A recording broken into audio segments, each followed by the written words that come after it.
Welcome back to Use Your Words podcast, where Aaron has actually read a book for once. It's been a few months now, delaying the inevitable, delaying the end of the book. But here we are once again to discuss chapters 19 and 20 of Knowing God by J.I. Packer. Now, why the I don't expression know. on your face there, Mr. I Johnson? don't know. Okay. I was just curious because all of a sudden you had a weird expression on your face. Well, weirder than normal. And then so I was like, wait, what's going on now with him? Yeah. So I've read books. Just having a hard time with this one. it's a very thick book. I'm not. I should have never have done this one. Why? This is way above my brain level. There's a book I do have a recommendation for you on. It Yeah. is at your brain level, and Don't it's say available. Little Einsteins. Or the Bernstein Bears. No, actually, Okay. and it is on Audible. Or Bernstein, whatever. Yeah. It is on Audible. On Audible. I'm about 3/4 of the way through it myself, but it is a good book. What? What is it? Why do you have this, like, look on you like this? Like, you're waiting for a hammer to fall or something. This is a book that you said you're gonna beat me in getting through, even though I No, got it no, before you. it's Okay. that's not Okay. on Audible yet, Oh, okay. but I am still gonna beat you on that book anyways. For sure. Because I'm a couple chapters in already. So yeah, Yeah, I I'm haven't started it. so it is on Audible. Yeah, It's by John Lovell. Who- I do. I don't know who that is. You don't? Okay. No. Warrior Poet Society. I've heard that before, Yep. but I don't know. So the book is called The Warrior Poet Way. The Warrior Poet Way. Yeah. Cool. It's been a pretty good one. I have about, it says here, 2.5 hours left in the book. Oh, nice. And it's read by John. You know, I've got a book too. What's that? The Art of War. The Art of War. Really? You expect me to believe that you read that? I don't know. I haven't read it yet. Like I haven't. I've picked it up and dabbled at it, but I haven't actually read it. It's very short. I I'm assuming you obviously know what it is. Yes. Yeah. Okay. Sun Tzu. Yeah. It's Yeah. it's a standard. It's on my list. I haven't read it. I had to look. Yes, Oh, okay. it's on my because in December, Audible had a 2-for-1 sale. Okay. If you had credits, I should say. Right. So I had 3 credits, so I was able to get 6 books. Oh, wow. Okay. That wasn't from then, but, yeah. So But, yeah, it's a 13 chapter book, real short, real small. the Art of War. Art of War. It's 13 chapters. Yeah. Oh, it's just like poetry. It's philosophy. Or it's philosophy. Yes. Oh, I thought it was like a poetry book type thing. It's poetry that's philosophy. Philosophical. Yeah. Okay. Because yeah, obviously our friend gave it to me, and he was just showing me like how much the actual book is versus the commentary for it. I was just Yeah. like, ugh.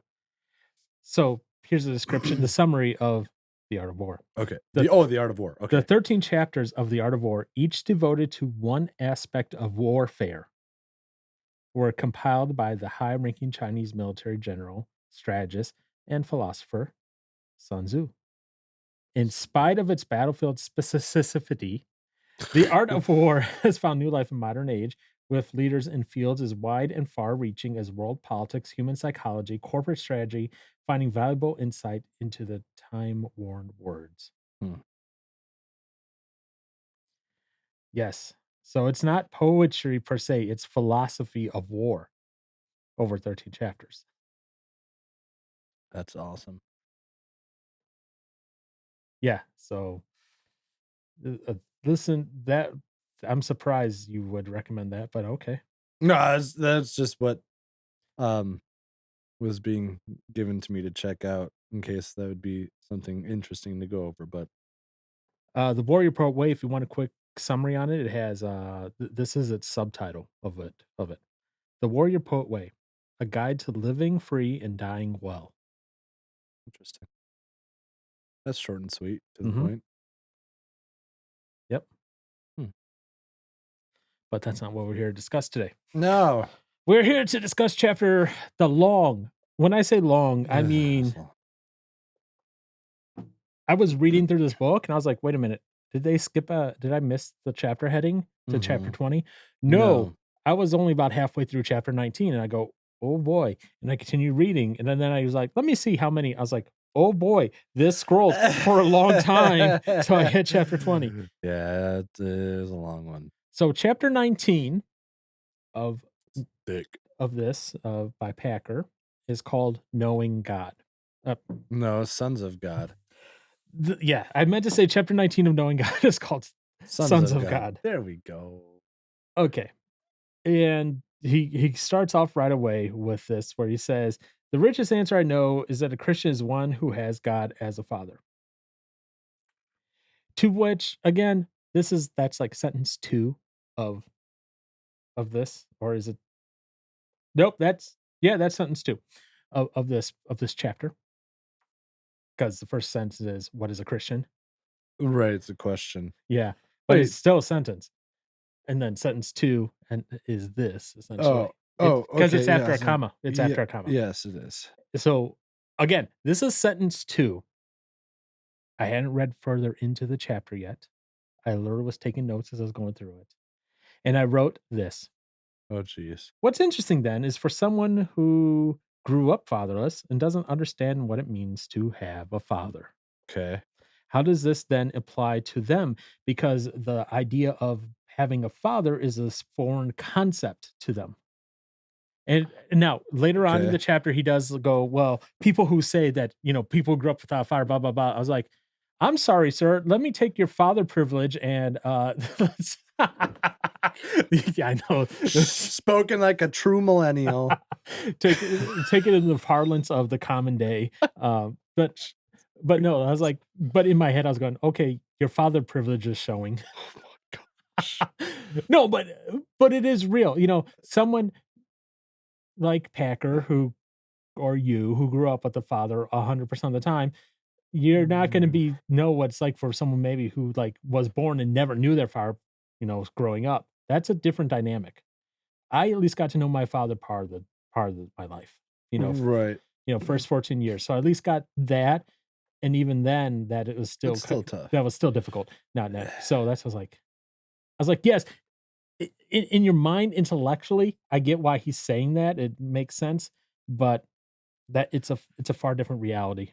I mean, It's that's why you yeah. have books now Well, I mean, that's what I mean, beyond Packer's book. well, I'm sorry. I'm not looking at I'm just looking at the Bible in general. Right. But Yeah. that's why you have books now, like, and I read this book, I'm trying to remember what it is off the top of my head, where basically it was saying how to learn to have God as your father, Okay. because that was a thing I kinda, in a way, had to learn Uh-huh.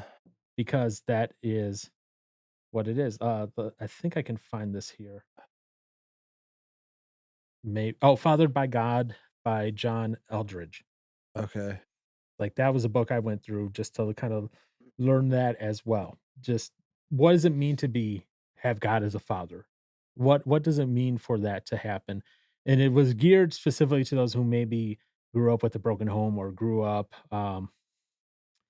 with, with the father that With left or a father that died, right. including like my situation where my father died. What does that mean in that regard? Because it's slightly Mhm. different, and so I can kind of come at this from a different perspective. Uh-huh. I get it still. I'm not discounting it. Not at all. No discount at all. And so I think yeah, it's still a good thing, but it's one where when I think of it, I give it a little different credence than maybe Packer does. Because Packer is like, "Oh, it's just so simple." Da da da. But Well, I think it's I don't know, for me is I have like a hard time I find myself, I guess, trying to see both sides of it. Cause like to some degree I feel like it can be simpler than people make it out to be. Is it easy per se? No. but it's not so complex where it's like, 'cause what if you have somebody that doesn't have a father, but then also does not have all of the, I guess, extra material to use? Like, so you were talking about how you had like another book about like trying to have how you look at God being your father sort of thing. Like, what Mhm. if they literally just have the Bible? Right. Isn't that still just enough for the person? Potentially. But and here's where I'm coming from it, Mhm. again, this is where I go, it's a slightly different experience because he's talking about all this and he's making the assumption that someone who's reading this Right. grew up with the father, understands that the father does this, this, this, this in the family and that. Where maybe A that good person, father, yeah, yeah. or maybe that, you know, again, me, like I said, I grew up with a dad, so I kind of get some of it, but maybe someone who didn't grow up with a father at all uh, doesn't. Like, for example, I was just watching Yeah, MASH. yeah. It's an old TV show, in case you don't know what MASH is. Do you know what MASH is? Yes. Oh, yeah, I do. Okay. Yeah, like a military, army, Army whatever show. hospital in the Vietnam Yeah, War. yeah. Because Hulu just released MASH and they upscaled it to HD. Whoa, So thick. I was so happy. And then and then January 1st, they released a MASH reunion special. So I Mhm. was even happier. Anyways, Yeah. but I just got to the episode yesterday, actually. Forgot that this episode wasn't even in there. Mhm. And you have this guy who just been he's in the hospital he just had surgery on him. Got injury of some sort, right? All these guys making fun of him and Potter, I don't know if you remember him at all. No, I Colonel won't Potter. know names. Okay, Colonel Potter, he's in so I'm in season 10, so near the end of the series. He's the guy who came in like season 4 or 5, something like that. Anyways, as the CEO of the base of the hospital. Older guy in his 60s, he's a surgeon, kind of a father figure to the people there. Anyways, the guy laying there, he's being made fun of by people in his own platoon because he didn't learn all these things from his dad, like, not like all whatever it may be, and, like, Potter sits down, they're talking, they're like, "Oh, yeah, I enjoy fly fishing, blah, blah, blah," and Potter goes, "Yeah, I tie my own flies, blah, blah," and the guy goes, "Yeah, I just buy mine." He goes, "Didn't your dad ever teach you how to tie a fly, boy?" Right. He goes, "I didn't know my dad ever." Yeah. And you just saw immediately that look on his face like, "Oh, so your dad never taught you these things. Right. You never knew what it was like." It just kind of hit home for me even more that concept there, when I watched when I well, I was more listening to it than watching at that Mhm. point because I was working on other stuff. I was working on some notes for today and some other things. Oh, okay. So it was just kind of off in the side playing on my phone, Right. when I heard that, and I just stopped for a moment. I was like, "Yeah, that's how it is sometimes." That's why there's this guy on YouTube. It's an older guy, older than me. I have to specify that because you think you're I you hear think you. you think you're old, Old man. but he does tutorials for guys on he's like, "This is stuff you should have learned from your dad," sort of things. How to how to tie a tie, how to change a tire, Still how to do doing all that. that, and he just made YouTube tutorials on all those things. He's like, "Things your dad should have taught you," and his YouTube channel is specifically for guys without fathers, helping them learn these things. Obviously, he's not being a substitute for a father because he can't provide that thing that a father can provide for his kids, the guidance, the wisdom, the love, the acceptance, and all that, right? But he's trying to fill in some of those knowledge gaps. So Yeah. yes, I get it. You're like, "Yeah, we should be able to get that concept of what a father is through the Bible, through whatever, Yeah. through" but there's also that there is There's there a does benefit to having like a physical in-person father. yes, so that's one way of putting it. I was gonna say there is a void there for someone who is fatherless, where they don't understand some of those concepts that and I say we, I'm talking about you and me, Yeah. that we take for granted. There's things that we take for granted about that father-son or, you know, father-daughter relationship if you're a girl. Yeah. There's things that we take for granted about that that people who didn't grow up with a father or a father figure, because someone maybe like they're born and their father died in an accident or something, and then, Mhm. someone came into the life as a mentor or father figure or, a stepfather for, that married their mother, sort of deal. Those situations, one of those things. So a father, a mentor that's a father-like figure, or a stepfather, literally a stepfather that walks in, and not really by blood, but by merit or something like that. Yeah. There is an advantage to having that, and there's that relationship and that grounding there that is just assumed in this chapter. Okay. That's what I say, when I read it, there is that assumption there with it. You can still get stuff out of it even if that's not the case, where you don't have that, Right. but there's that assumption there that sort of familial relation or philia relationship is there. I'm just trying to think of what I've learned from my old man, I suppose. I don't know. I'm sure you've learned a lot. I mean, I'm sure there is stuff. I think one of the biggest things I've learned from my dad without him actually saying or teaching me or telling me about it is just, I guess it's one thing that I've noticed, like looking back on, I don't know, like when he worked and stuff like that, is just like, I don't know, just realizing all the work that he has done to provide and keep, well, obviously put food on the table sort of stuff, and like kind of like what it takes to do that at times, especially when during like tough times. Like I guess for him, like looking at how much he used to work and is was a good, I guess, example per se. Like with him having late nights and doing a ton of working where I didn't see him much.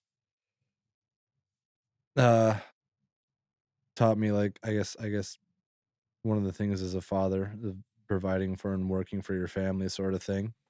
Mhm, Um I think also one of the biggest things, also since he's especially since he has been retired, is the amount of, well, all the more time that he's spent, I guess, well, hopefully studying and reading the Bible and trying to learn more and stuff like that. mhm. Like seeing him doing that a lot, I guess, shows me the importance and of also getting into the word and reading it and studying it.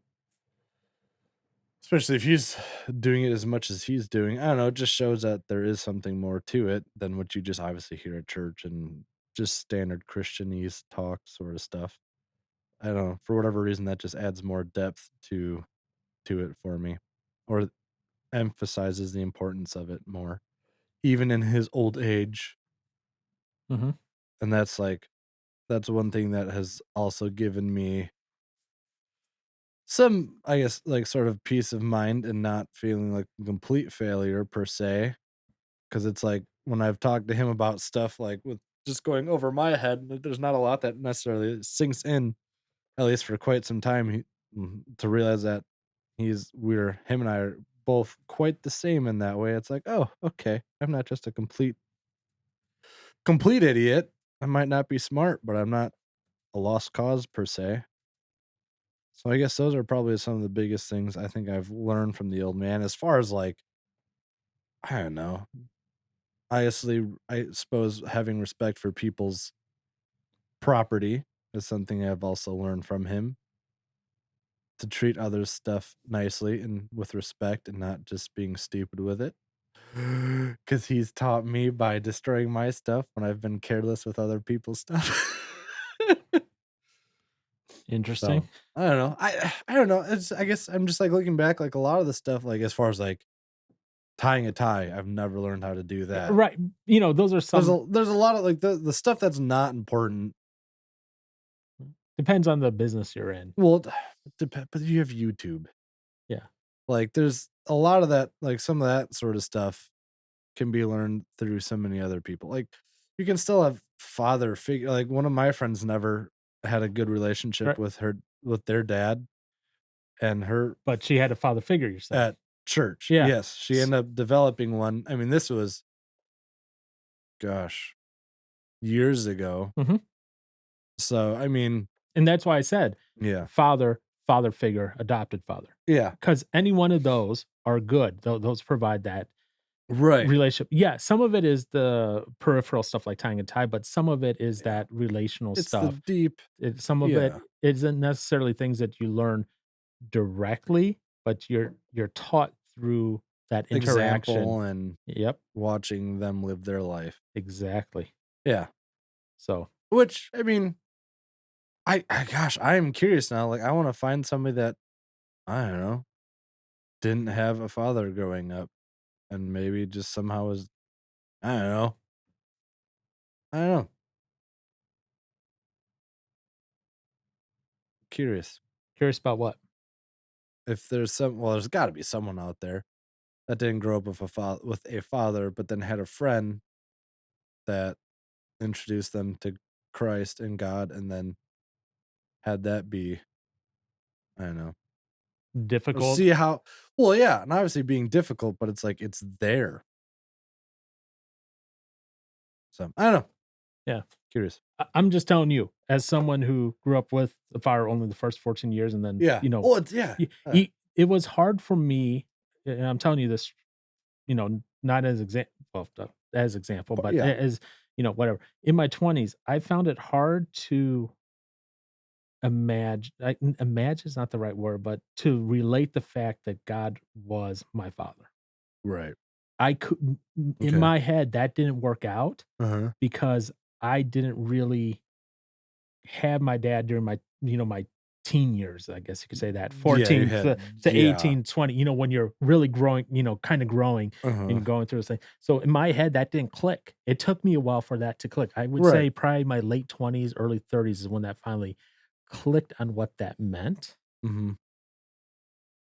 and it took that little bit of time. So, for some guys, some people, that doesn't click ever maybe.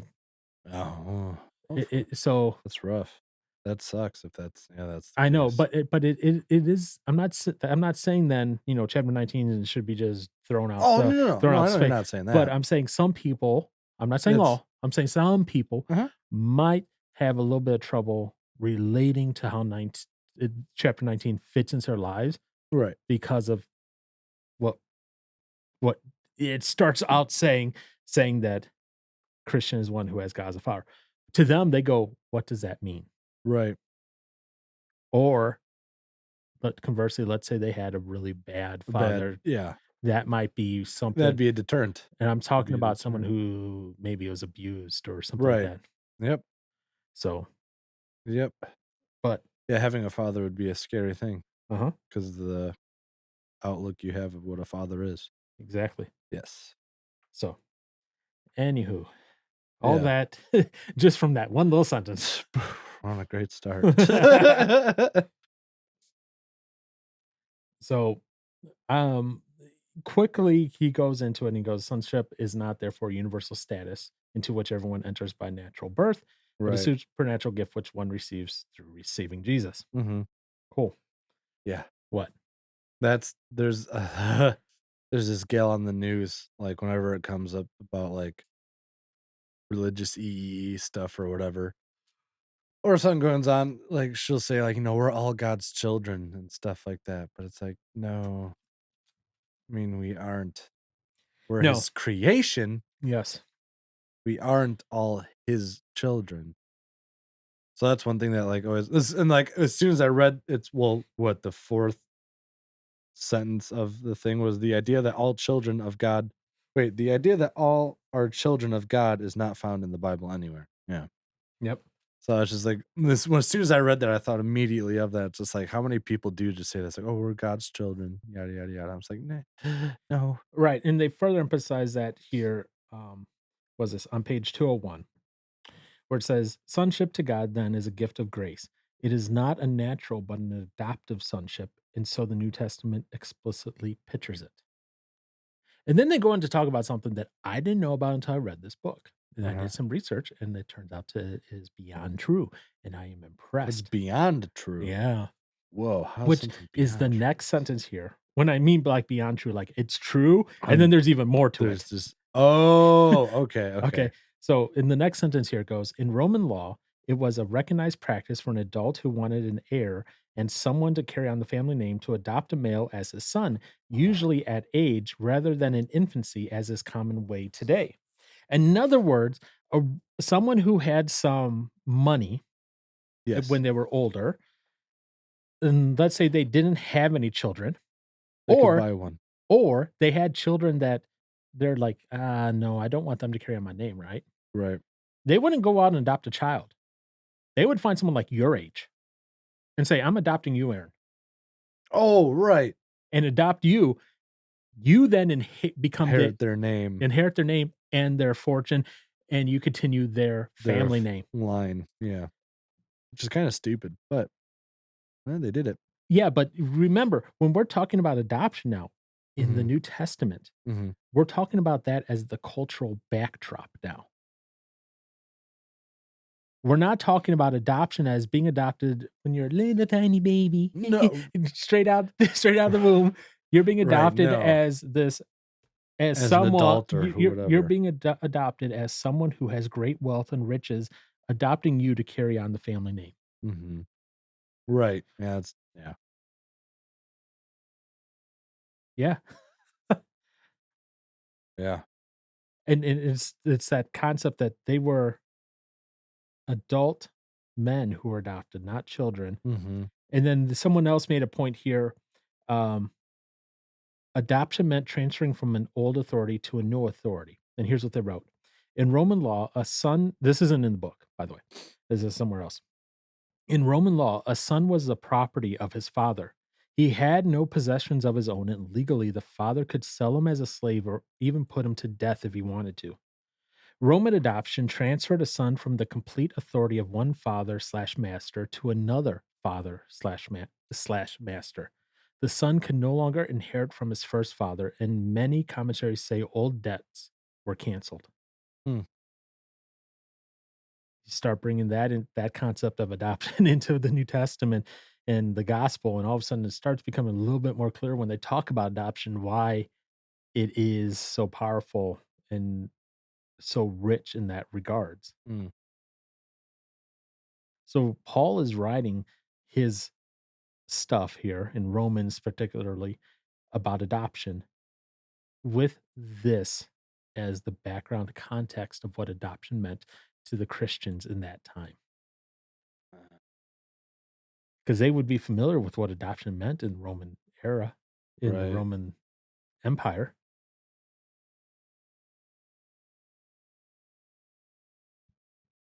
So keep that in mind, as you're reading through this concept of adoption. Now, I'm gonna say what I say here. Um, Hacker creates like bullet points under bullet points under bullet points under bullet points here about adoption, and it starts to get a little too into the weeds, so to speak, for me in some parts, Yeah, where I actually went pages without highlighting because I was like, okay, you're just repeating yourself in a way. But this concept of adoption in that regard is kind of beautiful because if you think about it, I made sure to include that statement there as a foreshadowing of things. If you think about it so much here, old debts were canceled when you were adopted and transferred from the authority of one to the other. right. Through Christ, we are Our literally debts are adopted. We our debts are canceled as we move from the authority slash master of death, Satan, to the authority slash ownership of God. Mhm, yeah. That's Makes it pretty even amazing. even all the more better there. Mhm. Yeah, that definitely adds a lot to it.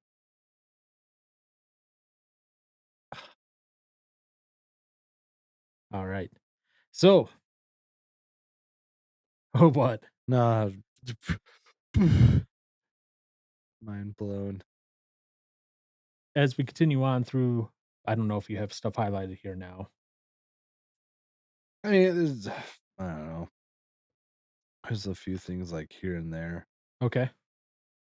Just going I was just on 202 where it talks about this the whole spirit of the Old Testament religion was determined by the thought of God's holiness. Religion was the fear of the Lord, Mhm. more so in like in the Old Testament. I'm guessing that's what was going on, well, what it's getting at. The constant emphasis was the human beings, because of their weakness as creatures and their defilement as sinful creatures, must learn to humble themselves and be reverent before God. Which, I mean, that's still a thing in the New Testament, Right. right? I don't know. That's where I don't know. When I was just like, mm, Mm. yes, go ahead. We'll get to that more kinda he fleshes that out later on here, Hmm. and I think maybe both me and you might have some similar comments on what he says Oh, okay. later on in the chapter. Okay, cool. Based on what you said earlier, before recording. Oh, geez, I don't remember what I said, I dude. know, that's why I okay. But My anyways, memory is of a goldfish. continue on into the book then, it does talk about it starts out the next section, "But in the New Testament, things have changed. Yes. For the covenant which binds him to his people now stands revealed as a family covenant." Where is that? I'm looking. Oh, there it is. I see Yep, it. it's on page 202. Yes. Wait, that's 202 or 203? Mine 2. says 202, but it might be 203 on Oh, yours. Regardless, okay. Yeah, anywho. it's under the heading "A New Relationship." Yep. Alright. Yep. So it's continuing on now. We're talking about New Covenant, New Testament covenant theology, and that. And Ah, this is where I disagree with this statement. okay. And this is again going back to that second sentence in the chapter. Okay. It's on 203. He goes, "But this is silly. For, in the first place, it is just not true to suggest that in the realm of personal relations, positive concepts cannot be formed by contrast, which is the suggestion implicit here." So what he's getting at is before that, the paragraph before that, Yes. it says, "I've heard it seriously argued that the thought of divine fatherhood can mean nothing to those whose human father was inadequate, lacking wisdom, affection, or both, nor to those many more whose misfortune it was to have a fatherless upbringing. I have heard Bishop Robinson's revealing failure to say anything about divine fatherhood and honest to God defended on these grounds Oh. as a brilliant move in commending the faith to a generation in which the family life has largely broken down." Mhm. Again, this is all going back to sentence 2, Right. my little, Yeah. uh, commentary at the beginning where I'm like, "I'm sorry your father privilege is showing, Packer." You know, Yeah. you Well, I also guess okay. Yeah. and what's funny, he goes, "Family life has largely broken down," and this was written in the '70s. I Yeah, it's even worse it now. yeah, how much worse is it now 50 years later? Right. Can you It's imagine? a lot It's more wide. 50 years later. Yeah. I'd say it's definitely obviously a lot more a lot more common and widespread than it was probably back then. I Yeah. mean, the concept has always been there. That's never something that's been gone. It's Mhm. just on a greater scale now. Yeah. Well, this is where I wonder if he's had friends that didn't have a father. I don't And know. I would be curious as to what they would have said in response to this. Yeah. But I'll never find that out, so. Yeah. Yeah, I don't know. So that's why I wonder, like, did he have friends that were fatherless or had horrible fathers for Yeah. their upbringing? And maybe that's part of the reason Y as to why he has the ideas he does. I don't Yep, know. and his argument to why that's a bad argument is, well, many people get married resolving not to make the same mistakes that their parents made in marriage. I'm Right. like, "But at least you had both your parents there in a marriage to use it as an example." You had a negative influence in that regard as opposed to a void. Right. Well, Now, I guess for growing up for the one who has a bad father example, you could say that's a good a one-to-one comparison there. right. I say the only other thing I guess you'd have as a fatherless upbringing as to, like, not having a father at all, not a bad one, just not one at all. I mean, I'd imagine you'd only be able to learn from friends' parents that have parents if you hang out and spend time with any of your friends. Hopefully, you can learn stuff from them, Mhm, but then that's another thing too, I suppose, is I guess, like, the biggest thing is, like, are they ever introduced to, God? And then do they ever, well, I guess, read and learn about God being Father and how He's a father to us and all that sort mhm. of stuff, but And then it's still yeah, okay, go ahead. the next statement, and I literally just put false after this statement, was this: Yeah. "The truth is that all of us have a positive ideal of fatherhood by which we judge our own and others' fathers. It can be safely be said that the person for whom the thought of God's perfect fatherhood is meaningless or repellent does not exist." Wait, where was that? Mine says 204. Uh, What it starts off with what? it's Oh, the truth is that all of yeah, us have a positive ideal of fatherhood by which we judge our own yep. and others' fathers. Yeah, no, wait, how yeah, it is not So he says that the person for whom the thought of God's perfect fatherhood is meaningless or repellent does not exist. No, there are people who definitely, I can guarantee you, I've talked with these people before, one on one in when I was in college and other places where that they do have those thoughts and feelings because of how they grew up with either a broken house or a, abusive father, let's say. Mhm. Yeah. Again, take it for the context in which it was written in back in the 70s. I get it. Where it was a lot less what's going on now, let's say.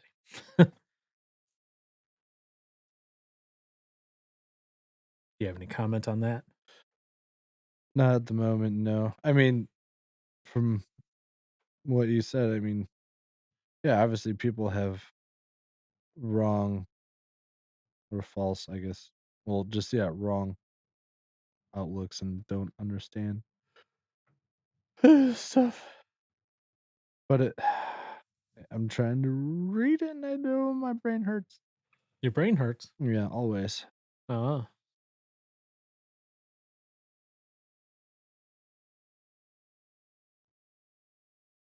Yeah. Say what made your brain hurt with that? I don't know. I don't like his his phrasing and stuff. It just ugh. Yeah, it's phrased like an ABR song. Ah! That's why I don't listen to the lyrics too much. That's why I like Jonathan Young better. You can understand the lyrics. Well, understanding the lyrics and having complicated lyrics are 2 different things. I'd rather be able to understand than have them be cream of the cream, epic, Cream complicated. of the crop there. That's just me. That doesn't have to be you, sir. You can have a completely different opinion, and that's fine. Oh, yes. Save that clip.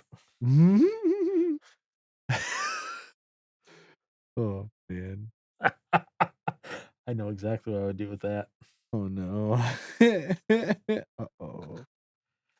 If you ever get married, when they go, "Aaron, do you say I do?" Play that real quick over the Oh, soundboard. yes. Oh, yes.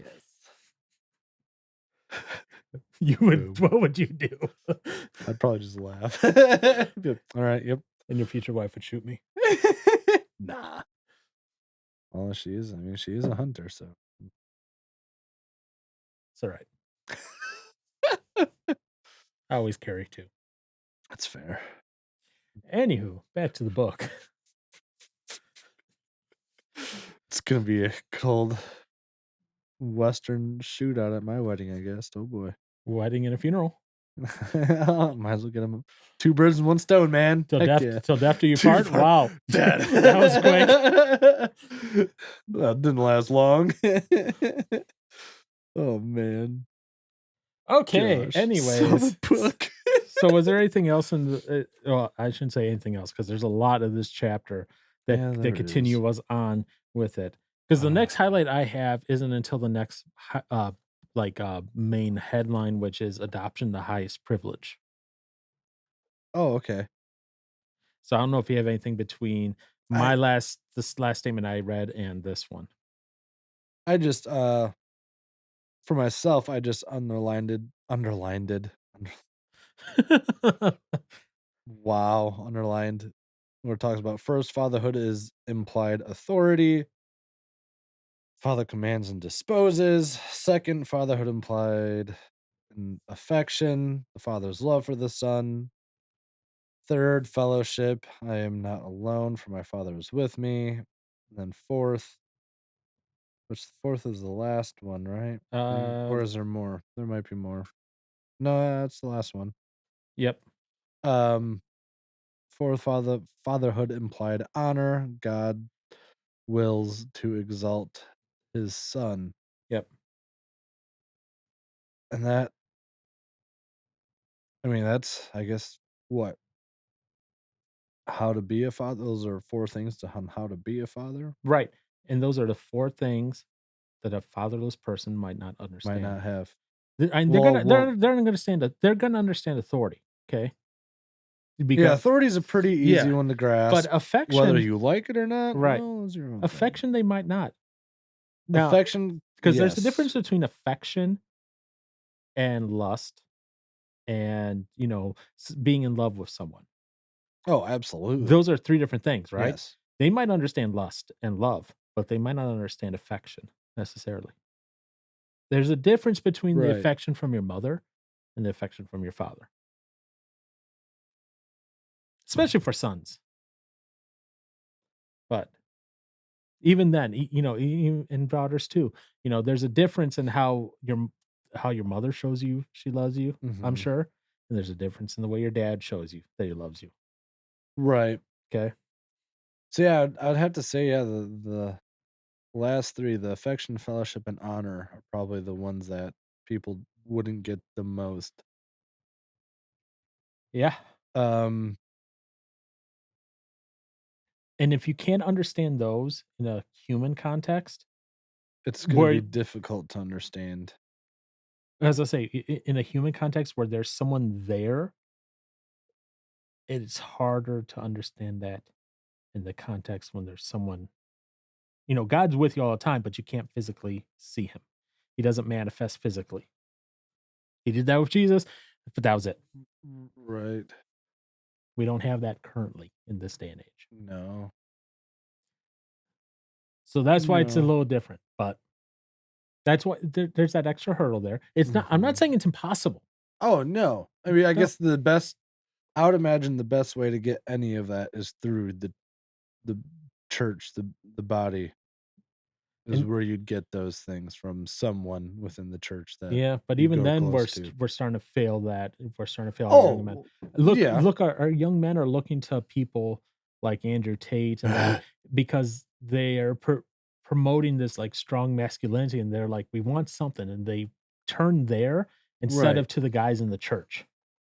Yeah. Well, I mean, obviously, there's also I mean, it's spread around a lot more these days, obviously, than it used to be, but just like the cases of the nasty people in the church for the guys that just like to, diddle kids and all that kind of gross Yeah. stuff, or just do well, yeah, what cheat with women at the church or whatever, and also, I mean, all the bad examples. Like that's probably the thing that gets the most highlighted, and people probably easiest to see is all the bad stuff that Yeah. happens within the church. Then it's like, oh, I don't want any of that to do, anyways. Yep.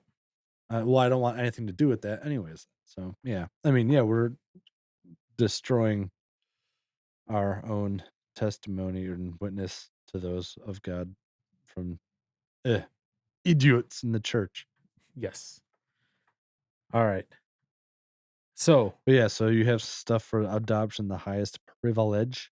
yep. Is So it? then Mhm. we start going into this where he starts talking about adoption, the highest privilege, and this Right. is when we start getting nested bullet points, and when it Yeah. starts going crazy. But before we get there, a quick tangent. Yeah. All this talk about adoption Uh-huh. reminded me on Twitter. It was back in October, November of last year. This whole big thing on Twitter that started creeping up in the Christian sphere of Twitter. I'm going to read you something, and then I want your commentary on it. 'cause it made me think of this immediately when we start talking about adoption here. And I go, "Yep, okay." This is from a particular guy on Twitter. His name is Eric Kahn, Conn. No idea. This is what he wrote.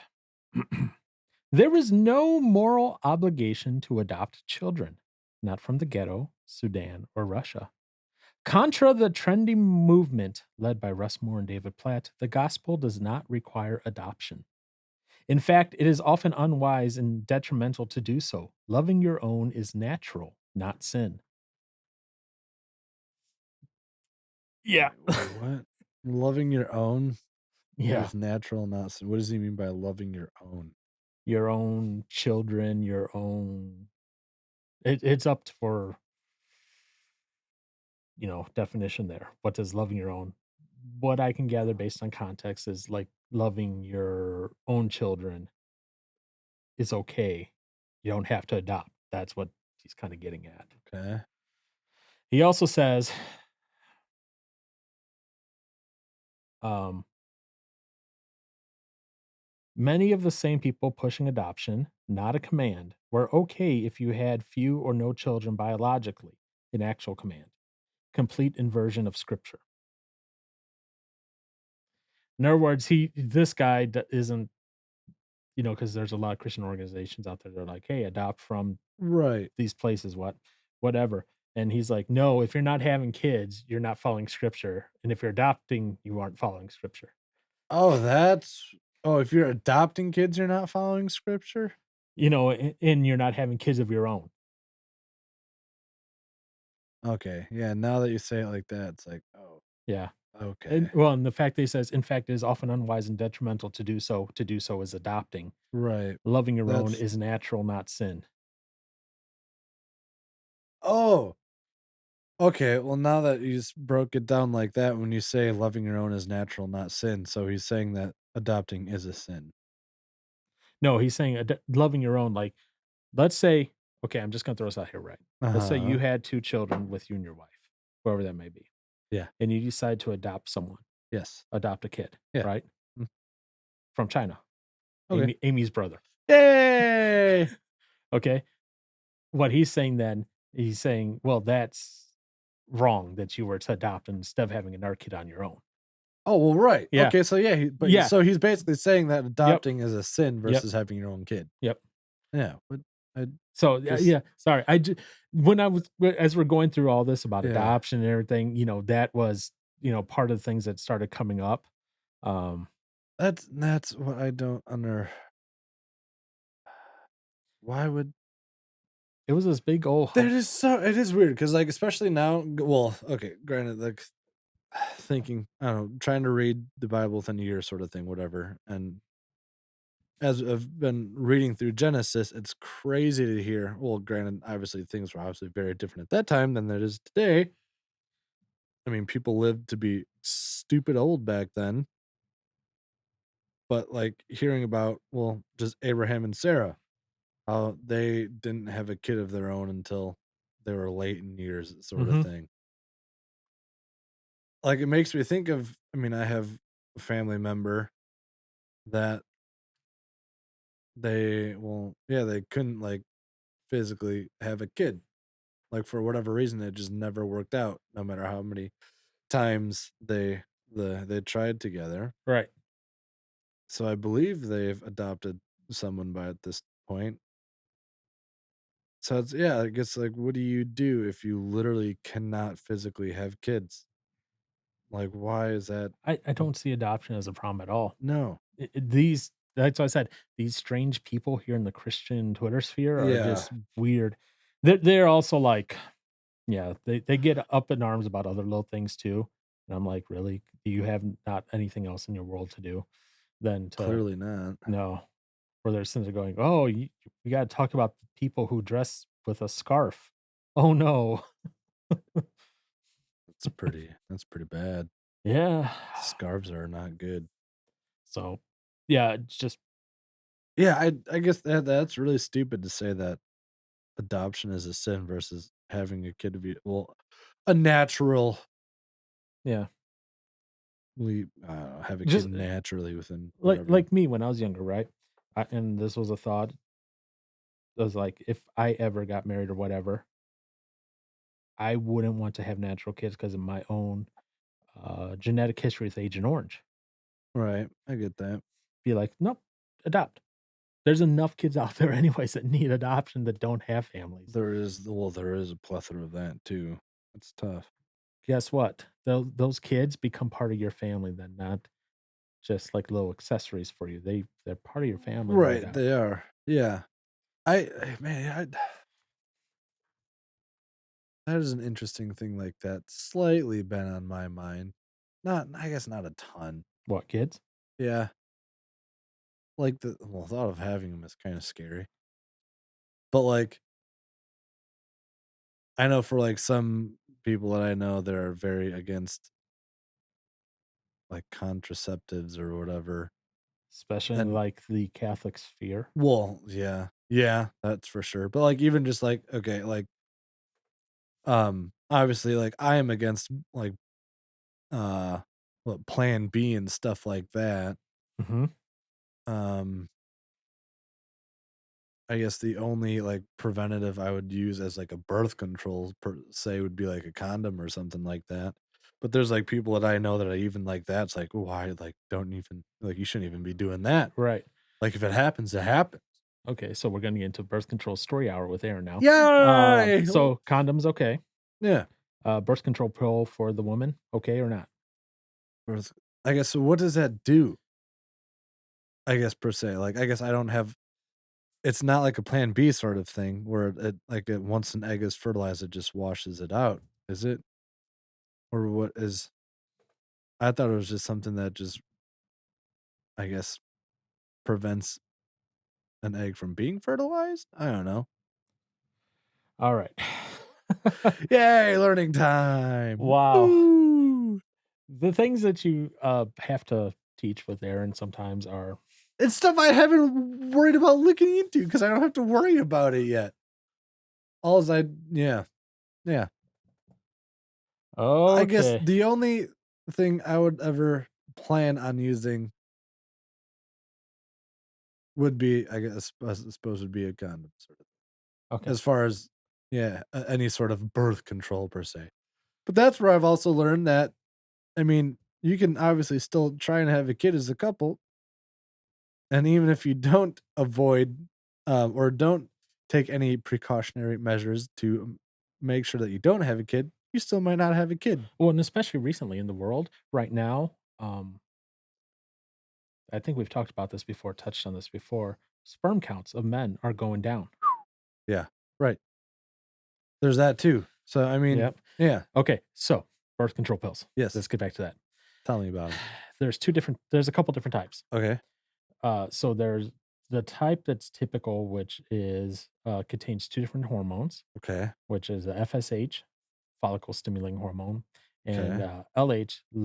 I can't even pronounce it. Luteinizing hormone, right? Whatever. okay, Okay. Anyways, FSH and LH, those two, right? okay. Those 2. All right. Well, I'm sorry. Those are the hormones that are in there, and Okay, then the birth control would suppress those hormones. okay. When that does is basically the chances of ovulation. What's ovulation? Is Biology class with Aaron. oh my gosh. Alls I know, I guess, that I think I know about ovulation is, like, a woman's, like, peak time of being fertile Well, and what having a happens kid. during an ovulation? I don't know, something about an egg being ready to go. It's an egg is released. Oh, an egg is just released. Okay, there we go. Okay.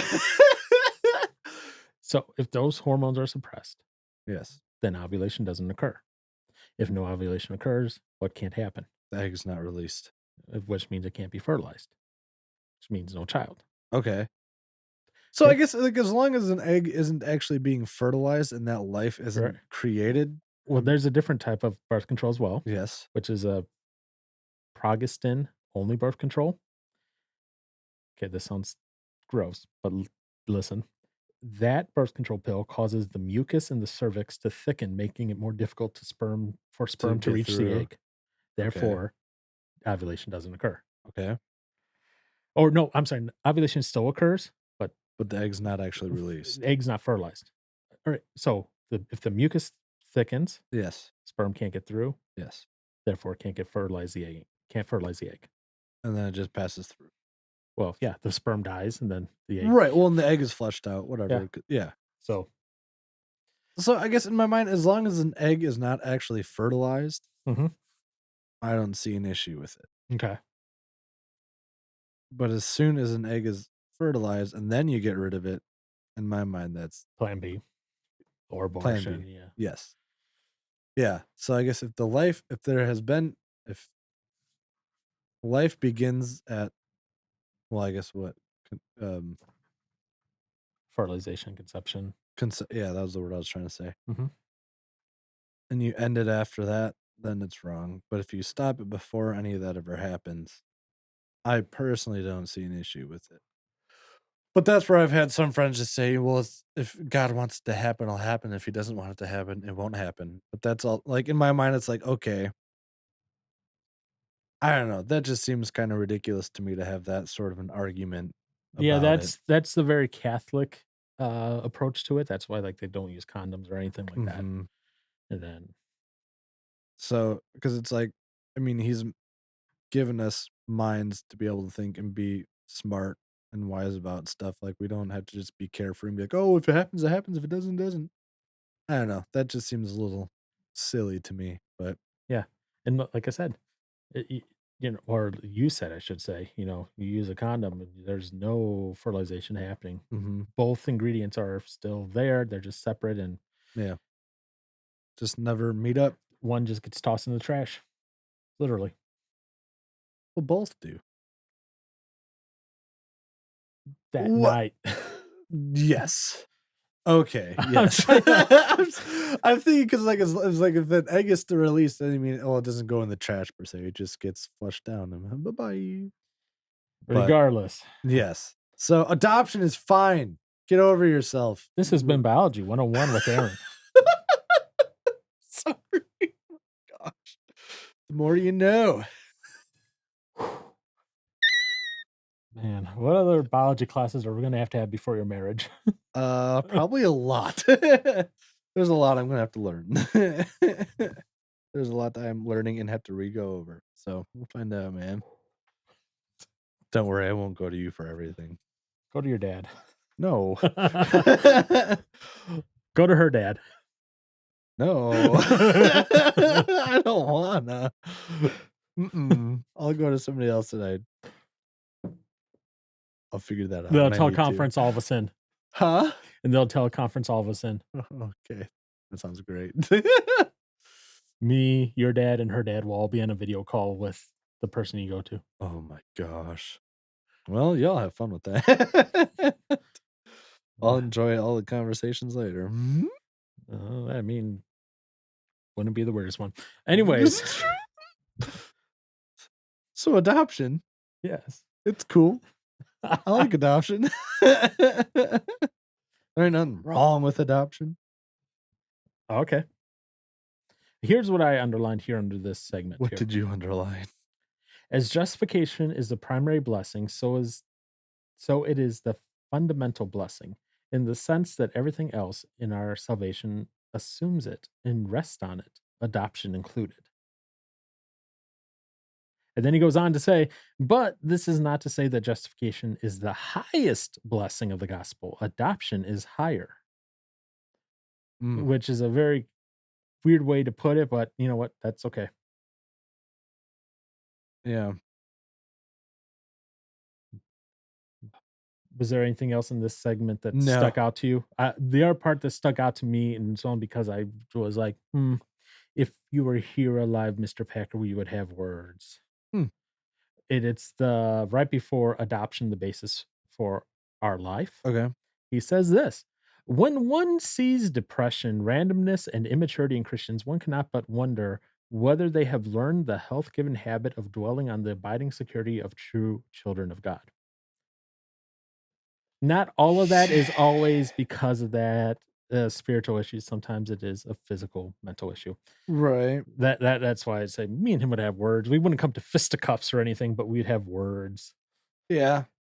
And I guess that's one thing you have to also take into consideration is obviously they didn't have the medical advancement back then that they do today, per se. No, Mhm. well, granted, I mean, he was alive until 2020, but, you know, But as when the you book yeah. was written When the w book was written in and of itself, yes. Yep. I mean, there hasn't been a whole lot done to it for, like, changes, as time goes on. I thought there was a couple, like, small minor changes or Yeah, additions to the book, but not very complete minor. yeah, not complete full on, like, anything rewritten. Um, that and as you get older, you can't comprehend newer stuff anyway, so whatever. Can't teach an old dog new tricks, I Yep. guess. Um, I mean, I guess you can for some, but not all of them.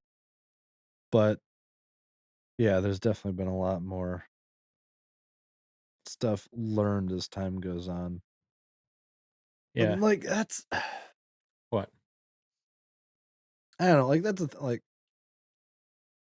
um, just hearing about how, like, obviously how God is good, faithful, and all that, like, he's always going to take care of us one way or another. So it's like you'll hear it where it's like, there's no reason to be anxious or have all these other things that I mean, yes, like I mean, we're told not to be anxious, Mhm. but obviously to some degree we always will get anxious from time to time about something, right? Right. Anybody So I guess it's one of those things where it's like I don't know, it's I don't know. It just sits weird with me where people talk about like, obviously well, you've mentioned this before where like people say, well, if you're a Christian, like there's no reason to be depressed or have any of these well, I mean, you basically just said that already, but yeah, you literally just did say that Yeah. now.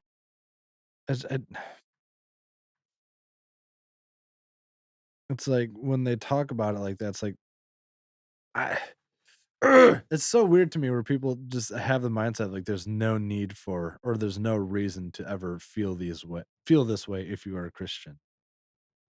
But then even if you read back in like in the Bible, well, this isn't the Bible. No, In the that's this Bible, this is definitely not the this is Bible. not a Bible. Reading back in like the Bible stories and stuff, it's like all these people that followed God all had their struggles and moments. Right. So it's to say that we shouldn't I don't know, feel it's a human response. Like what to some degree, it's like you can't change that. I guess it's where do you go with it, right? Yes, no, maybe Yeah. so. I don't know. Yeah.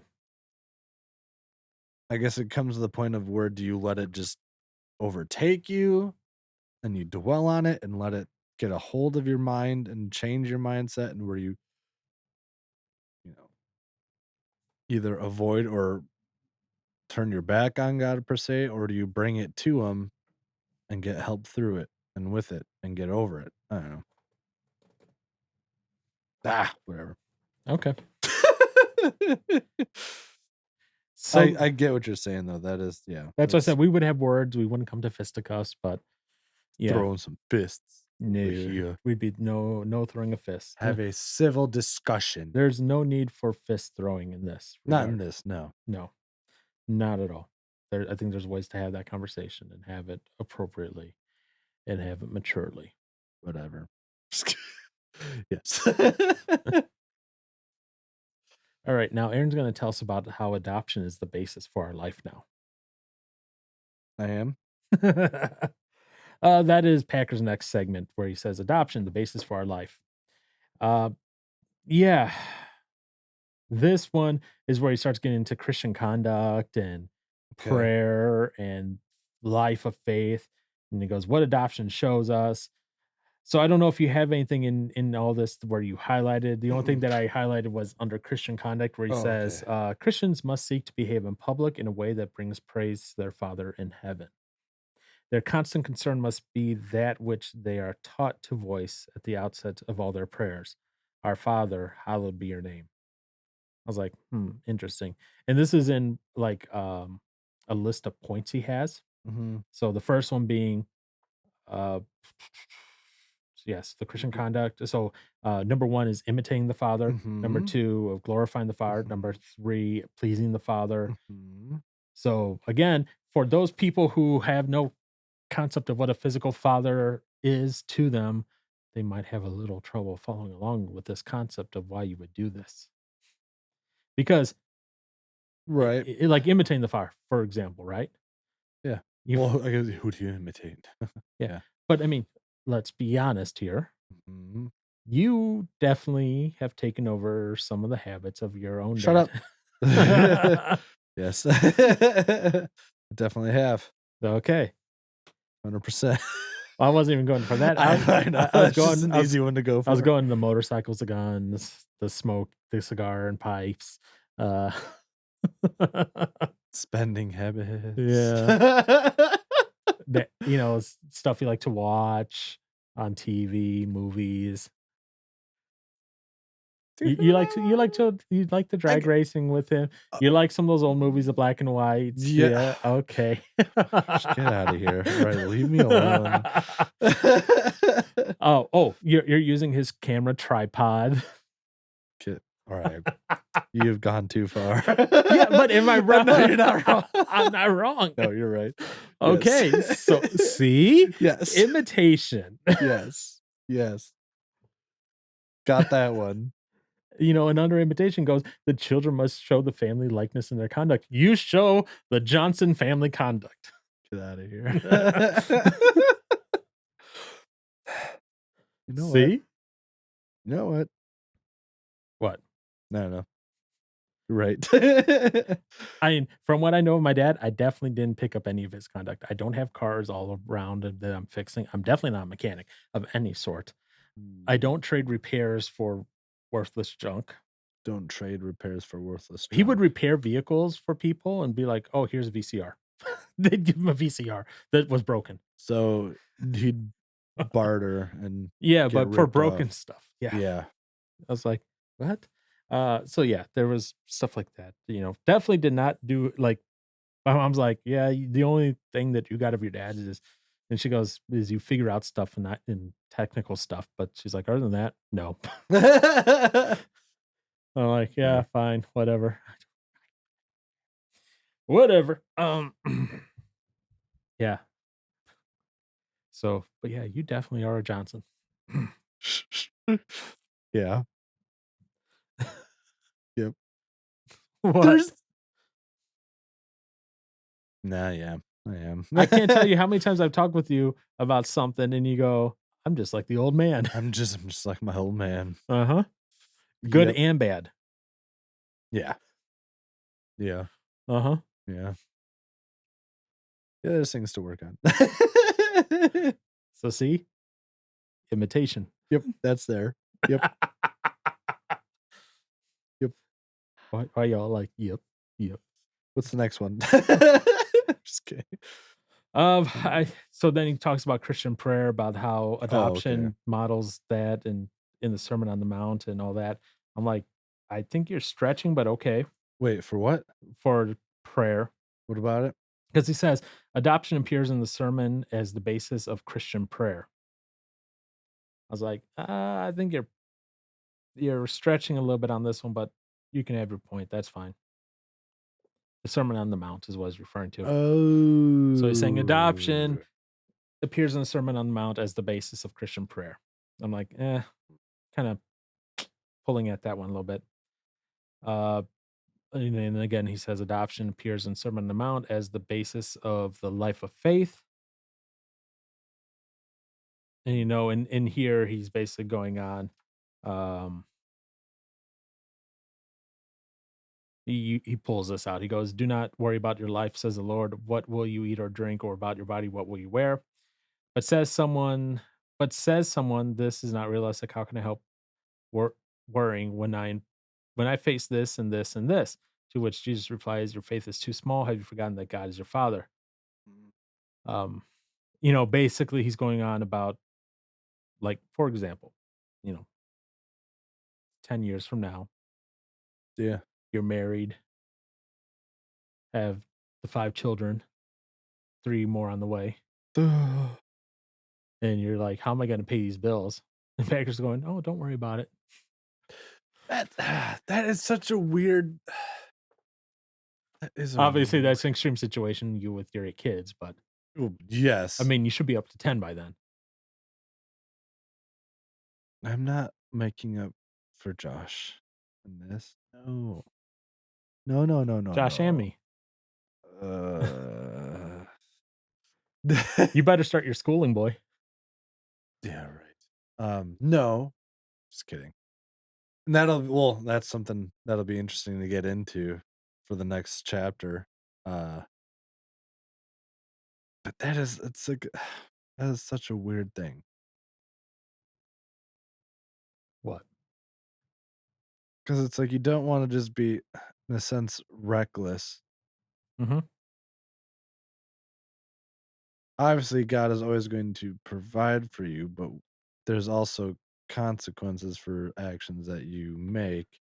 Right, and like you were pointing out earlier, we do have brains to be able to think through things, Mhm. and we can realize that there are consequences on things when we take them. You know, if you're gonna bring another kid into the world, guess what? You're gonna have to feed them, Yeah. pay for their schooling, pay for Right. all that stuff. Right.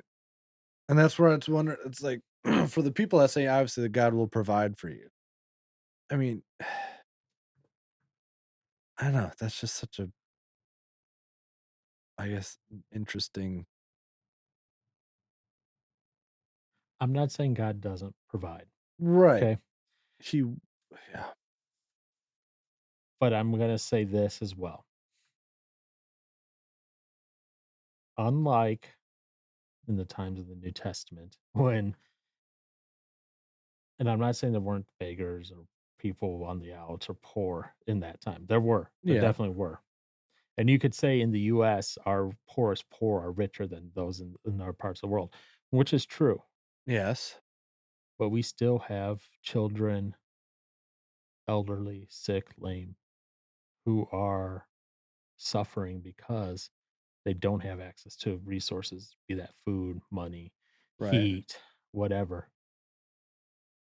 They do need assistance in some way. Right. And if you and this is, I guess, where someone can come back at me and go, "Well, Paul, you're just not being one of faith." You know, if I look at my finances, let's say I have like 2 kids, right? And I look at my finances and go, "Man, we're just barely making it now." Yeah. It'd be crazy to bring a third. Love a third, but it'd be crazy finance-wise. Right. It would go, "Let's do it." We have to realize there's gonna be some potential consequences where we go into debt more, where we're gonna have to take out loans, where we're gonna have there's gonna be things. And Right. maybe God will help, ease that. Mhm. This gets into some other things I think in the next chapter as well, where it's one of those things of where we can go, we can do this, but realize there might be consequences of it. Mhm. And we're just over relying on this simple thing where we're saying, "Oh, God told me to go and have this 3rd kid."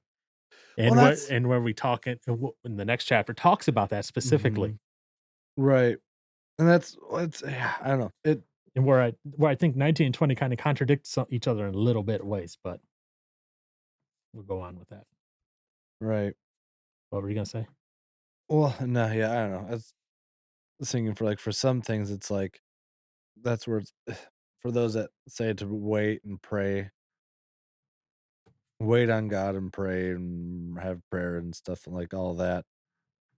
That just gives me the idea it's like you need some like supernatural, some sort of like just sign saying do this. And I don't know. Mhm. And it's just like uh, I don't know. Yeah. Okay. It just hurts my brain. A lot of things hurt my brain, but Yeah, and the example they use of trust, it's a very simplistic one here. Um, "We might have a crash," said the small girl anxiously, as the family car threaded its way through traffic. "Trust daddy. He's a good driver," said the mommy. The young lady was reassured and she relaxed at once. Do you trust your Heavenly Father like that? If not, why not? Such trust is vital. It is in truth the mainspring of the life of faith, which without it becomes a life of at least partial unbelief. I feel like trusting God with your life versus trusting your dad in a scary driving situation is very different. Yes and no. Yes and And no. he's using this as a simplistic example. Yes. Yes, I trust God with my life in that. Mhm. My life, my soul, that's different than, let's say, I had no money, no job, no prospects of any kind. I was suffering. That's different than someone going, where am I going to get the next meal for my kids or for me? Mhm. Slightly different because the food thing, that's temporal. That's here and now. That's a immediate moment thing. Trusting with my soul and my life, that's an eternity thing. Well, right. Yeah. So Well, as far as that goes, yeah. yes.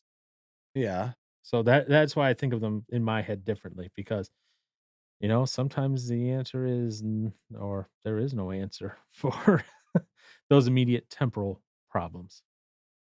Right. But you're not saying that you don't trust him though. No, I'm not. I'm not saying that, but because what he's going back in here in this part of his chapter of his book is he goes back to the verses saying, um, he, referring back to, oh, God takes care of the birds. Isn't he going to take care of you even more?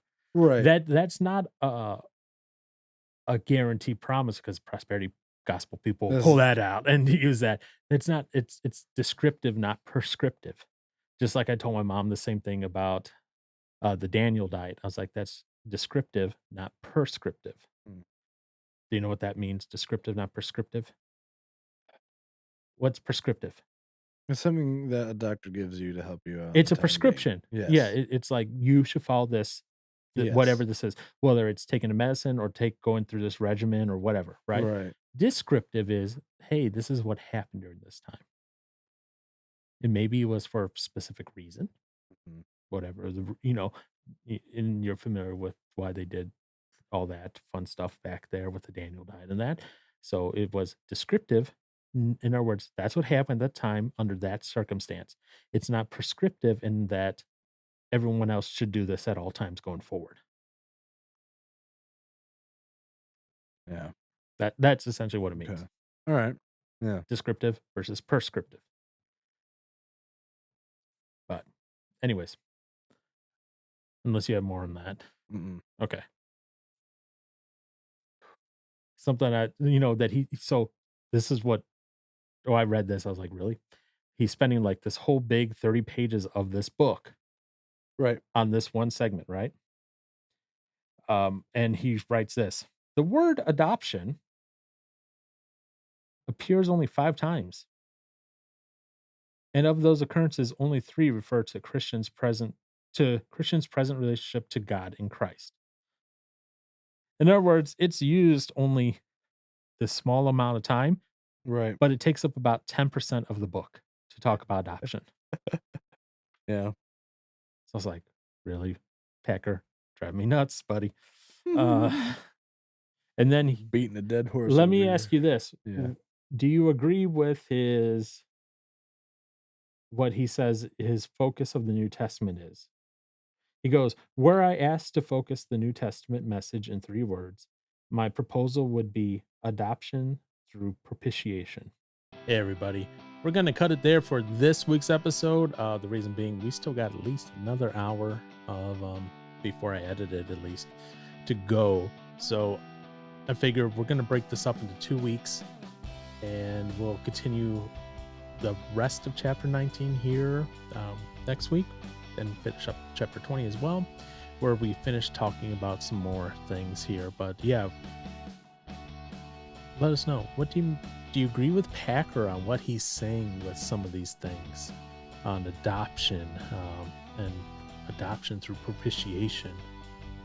That adoption is the key, essentially, in Packer's. He calls it the highest blessing of the gospel. you know, let me know. Let me know what your thoughts are. Whether you fully agree with Packer, where you don't agree, that's up to you.